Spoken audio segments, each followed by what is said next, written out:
ഉണ്ണികൃഷ്ണൻ പോറ്റിയെ ഈ മാസം 30 വരെ പ്രത്യേക അന്വേഷണ സംഘത്തിന്റെ കസ്റ്റഡിയിൽ വിട്ടിരിക്കുകയാണ് കോടതി. അനന്തകൃഷ്ണൻ വിവരങ്ങളുമായിട്ടുണ്ട്. അനന്തൻ, ഏറെ കാര്യങ്ങൾ ചോദിച്ചറിയേണ്ടതുണ്ട്. അത് കുറെ കാലങ്ങളായിട്ടുള്ള കാര്യങ്ങളെ പറ്റിയൊക്കെ അറിയേണ്ടതുണ്ട്. എന്തൊക്കെ കാര്യങ്ങൾ ഉണ്ണികൃഷ്ണൻ പോറ്റിയുടെ ഭാഗത്ത് നിന്ന് നടന്നു, എന്തിലൊക്കെ ഇടനില നിന്നു, ഏതൊക്കെ കൊള്ളയുടെ ഭാഗമായി ആരൊക്കെ എന്നുള്ള ഒരുപാട് ചോദ്യങ്ങൾ. അപ്പോൾ ഈ അന്വേഷണ സംഘം SIT ആവശ്യപ്പെട്ടത് ഇത്രയും ദിവസങ്ങളായിരുന്നു.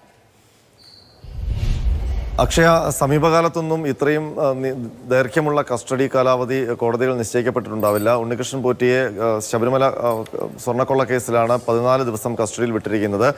ഇതുമായി ബന്ധപ്പെട്ട് കോടതിയിൽ സമർപ്പിച്ച റിമാൻഡ് റിപ്പോർട്ടിൽ വലിയ തോതിൽ സ്വർണ്ണമോഷണം ഉണ്ണികൃഷ്ണൻ പോറ്റിയുടെ നേതൃത്വത്തിൽ നടന്നു എന്നാണ് അന്വേഷണ സംഘം കോടതിയെ അറിയിച്ചത്. അത് ഈ ദ്വാരപാലക ശില്പങ്ങളിലുണ്ടായിരുന്ന കവചങ്ങളിൽ ഏതാണ്ട് 2 കിലോയോളം സ്വർണം ഉണ്ടായിരുന്നു. അതിൽ 1.5 കിലോയോളം സ്വർണം ഉണ്ണികൃഷ്ണൻ പോറ്റി തട്ടിയെടുത്തു എന്നാണ് റിമാൻഡ് റിപ്പോർട്ടിൽ പറയുന്നത്. അതിനൊപ്പം തന്നെ ഇതേ പാളിയിൽ പൂശാൻ വേണ്ടി സ്പോൺസർമാരിൽ നിന്നും സ്വർണം ശേഖരിച്ചു. ആ സ്വർണവും ഉപയോഗിക്കാതെ ഉണ്ണികൃഷ്ണൻ പോറ്റി തട്ടിയെടുത്തു എന്നാണ് പറയുന്നത്.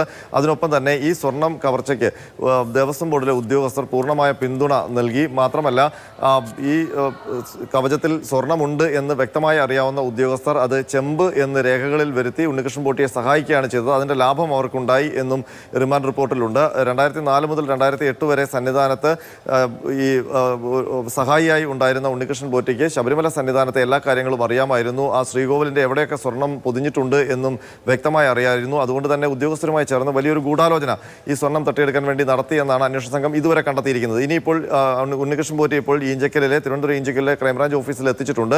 വിശദമായ ചോദ്യം ചെയ്യൽ ഇനിയുള്ള ദിവസങ്ങളിൽ ഉണ്ടാകും. അതിനൊപ്പം തന്നെ തെളിവെടുപ്പ് ഉണ്ടാകും. ബംഗളൂരുവിലും ഹൈദരാബാദിലും ചെന്നൈയിലും എത്തിച്ചുള്ള തെളിവെടുപ്പ് ഉണ്ടാകും. അതിനൊപ്പം ഈ കേസിൽ പ്രതിയേർക്കപ്പെട്ട കൂട്ടുപ്രതികളായ ദേവസ്വം ബോർഡ് ഉദ്യോഗസ്ഥർ മുരാരിബാബു അടക്കമുള്ള ദേവസ്വം ബോർഡ് ഉദ്യോഗസ്ഥരെ അടുത്ത ദിവസങ്ങളിൽ നോട്ടീസ് നൽകി വിളിച്ചു വരുത്തി തിരുവനന്തപുരത്ത് വരുത്തി ചോദ്യം ചെയ്യും. വേണ്ടി വന്നാൽ അറസ്റ്റ് അടക്കമുള്ള നടപടികളിലേക്ക് പോകും.